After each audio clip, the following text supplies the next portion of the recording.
है कि अब सऊदीज और अमारातीज और बाकी ये कहते हैं कि हमने पैसे कोई नहीं देने, क्लियर नजर आते हैं कि आपका रिवर्स गेयर, आपको तो पता नहीं चल रहा ना कि पाकिस्तान के अंदर रिवर्स गेयर क्या है। और दूसरा, आप इम्यून हो चुके हैं थप्पड़ों के साथ, मार मार के उन्होंने आपको इम्यून कर दिया है। सिर्फ चाइनीज हैं जो हमारे पास हैं।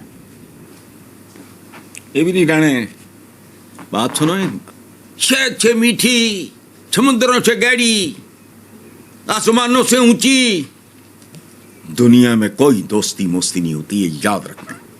ठीक है, लेकिन सिर्फ साहब, आपके ख्याल में मामलात इससे बहुत आगे नहीं जा चुके? चाहे वो जुडिशरी का पुशबैक हो या इमरान खान साहब का, हालात बेहतर होंगे या बदतर होंगे? हमने बदतर होते ही देखे हैं। तो सऊदी अरब के पास भी इस वक्त सरमाया मौजूद है और वो उसको डाइवर्सिफाई करना चाहते हैं। भारत के अंदर भी वो सरमायाकारी कर रहे हैं, पाकिस्तान से कई गुना वो ज्यादा सरमायाकारी कर रहे हैं।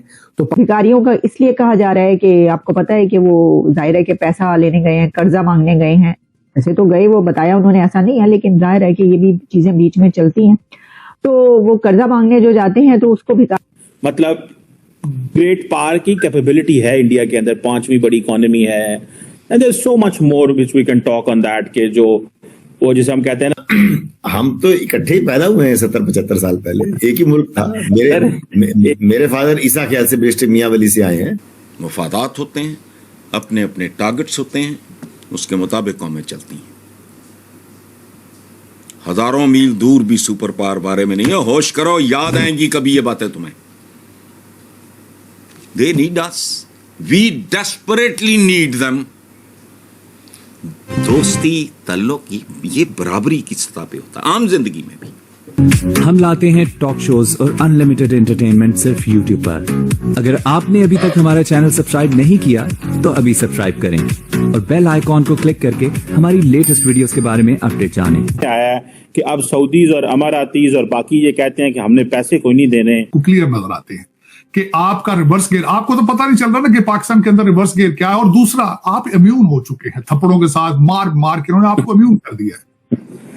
आप कहते यार उन्हें तो की कोई फर्क नहीं पड़ता यार। मैं इसका बताना चाहूंगा, पाकिस्तान एक दफा मैं गया जब दहशतगर्दी हो रही थी, हर चौक के अंदर बम फट रहे थे, लेकिन लोग खुश थे, किसी को परवाह नहीं थी। अब आपके साथ मेरा बस ये हो रहा है कि इन्फ्लेशन जिस तरीके से बढ़ रहा है, जिस तरीके से करप्शन है, पूरा सिस्टम हैज क्रैश्ड।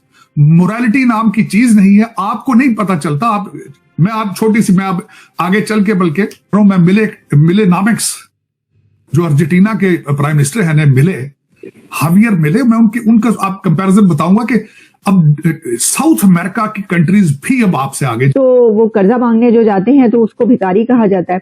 और दिलचस्प बात यह है कि इंतहाई दिलचस्प बात यह है कि लोग क्या कहेंगे, तो प्राइम मिनिस्टर शहबाज शरीफ खुद ही कह चुके हैं, जहां कहीं भी जाता हूं तो अगला बंदा कहता है भिखारी आ गया। खुद उन्होंने अपने मुंह से कहा है, जो कहते भिखारी आ गया, और सब दूसरी तरफ मुंह मोड़ के चले जाते हैं। अब तो मुझे जाते हुए हर जगह पे शर्म आती है, जहां जाते हैं कहते भिखारी आ गए। और मैं सोचता हूँ अब मैं इनसे बात कैसे करूं, हमें पैसे ही चाहिए, हाँ भिखारी आए। किसी न किसी हवाले से अगर आपका लेवल मिलता है, अदरवाइज आप चमचे कड़चे तो हो सकते हो, खुशामदी हो सकते हो, दरबारी हो सकते हो, दोस्ती तो बड़ा रिश्ता है। पाकिस्तान एक ऐसा बर्तन है, इस्लामी जमहूरिया पाकिस्तान एक ऐसा पांडा है जिसका वो थला नहीं होता, वो की बॉटम उसका, ये वहां से भी लीक कर रहा है, ऊपर से भी लीक कर रहा है। वो किसी को शर्म है नहीं यार। IPPs के मुआदे कैसे हो गए, क्यों हो गए, किन टर्म्स पे हो गए, किसने किए, कब किए, अवाम को टके टोकरी बेच दिया, नीलाम कर दिया, कोई हिसाब ही नहीं। वो आज पता नहीं, वो मैं अभी देख रहा था टीवी पे किसी चैनल पे, भिखारी पकड़ लिए, बड़े भिखारी जड़े ने माशाल्लाह, VVIP ने भिखारी पकड़ लिए एयरपोर्ट पे।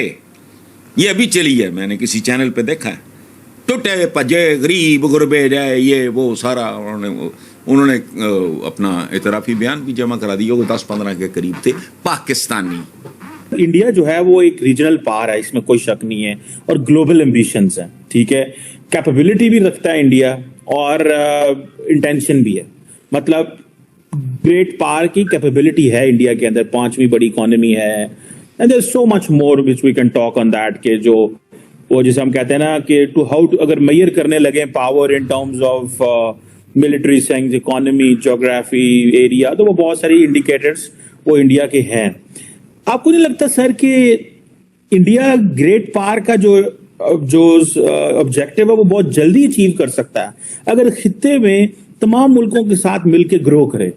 फॉर एग्जाम्पल पाकिस्तान के साथ तो चलो कुटी है, वो हमारे मसाइल और है, बड़े लंबे चौड़े मसले हैं और मैं चाहता हूं कि वो भी हल हों।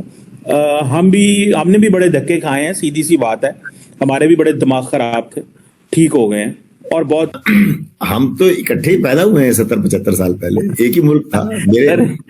मेरे फादर ईसा ख्याल से बेस्ट मियां वली से आए हैं। है कि हम तुम्हारे घर में घुस के तुम्हें मारेंगे, तुम्हारे मुल्क में घुस के तुम्हें मारेंगे। We will enter in Pakistan और तुम्हें बताएंगे, मजा चखाएंगे, घुस के मारेंगे। जो कोई ऐसा बंदा कोई ऐसी कार्रवाई करेगा आके वो से फिर वो वहां पे वापस जाता है तो उसका पाकिस्तान तक पीछा कर कहा है और वहां पर घुस के मारेंगे। और सिर्फ घुस के मारेंगे नहीं, घुस के मारा है और घुस के मारेंगे।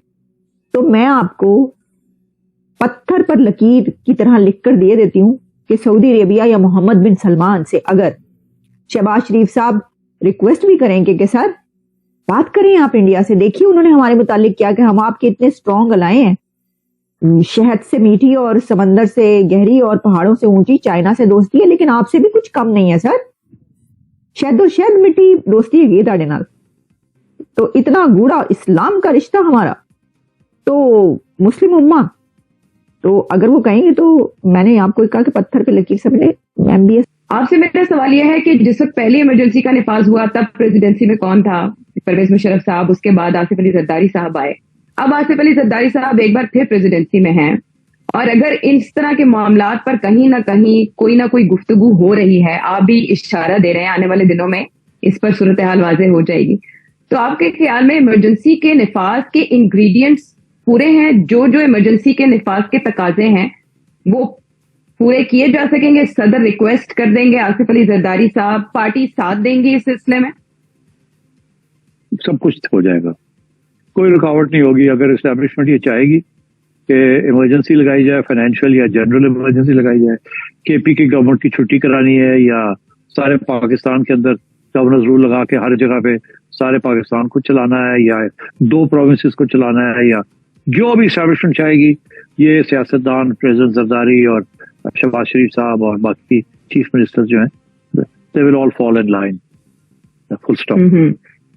ठीक है। और इससे तो ऐसे लगता है जैसे इमरजेंसी का नफाज कम से कम 2 माह के लिए और ज्यादा से ज्यादा 6 माह के लिए किया जा सकता है। आप अगर मुश्तरका इजलास में इसकी तौसीक भी ले जाते हैं तो ज्यादा से ज्यादा इस मामले को लटकाया जा सकता है 6 माह, यानी 6 माह के लिए हिजान जो है वो कंट्रोल किया जा सकेगा। सेठी साहब,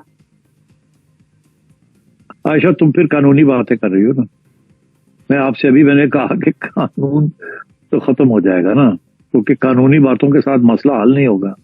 2 महीने 6 महीने वाली बात नहीं है, बात कुछ और है जो मैंने अभी ये बताया आपको।